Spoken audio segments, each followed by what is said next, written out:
ठोर पर लिपस्टिक प्रत्येक महिला लगेबे करी छै, भले ही प्रत्येक दिन नहीं हुए, विवाहक पार्टी हुए या विशेष आयोजन पर अवश्य लगबैत छथि। लिपस्टिक विभिन्न रंग आ विभिन्न प्रकार में अबैत अछि। लिपस्टिक के फैशन कहिया आ केना आरंभ भेल एकर इतिहास सेहो अछि।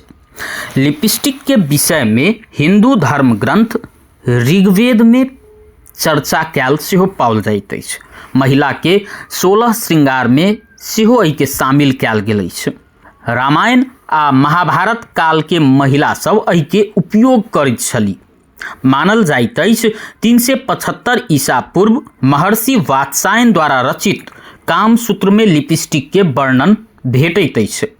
सिंधु घाटी सभ्यता में सेहो महिला सब एहि के उपयोग करैत छली।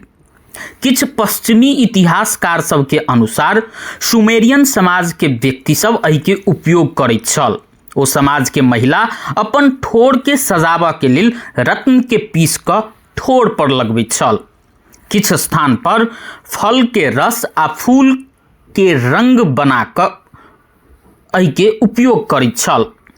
मानल जाइत अछि जे ठोर के सजावा के लेल 51 ईसा पूर्व क्लियोपेट्रा आ ओहि समय के इजिप्शियन महिला कीड़ा के मारि क ओहि के पीस क एकटा पेस्ट बनबैत छल जे ओ ठोर पर लगबैत छल। इहे कहल जाइत अछि जे मेकअप करऽ के लेल आविष्कार स्वयं के कुरूप मानव वाला समाज किया छल। संभवतः ई अफ्रीका के कोनो देश के आविष्कार भ सकैत अछि सेहो मानल जाइत अछि। मानल जाइत अछि जे मोम के लिपस्टिक के प्रयोग 1000 साल पूर्व चीन से शुरू भेल छल। 9वीं शताब्दी में अरब वैज्ञानिक अब्दुल काशिश के सॉलिड लिपस्टिक के आविष्कारक मानल जाइत अछि। संभवतः हुनक नाम अब्दुल कासिम अल जहरवी छल।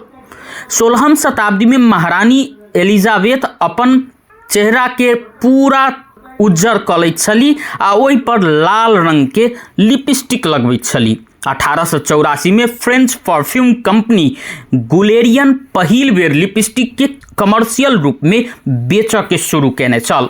1915 में लिपस्टिक पहिल बेर सिलेंड्रिकल ट्यूब्स में एल जे मॉरिस लेवी में बनाओल गेल छल।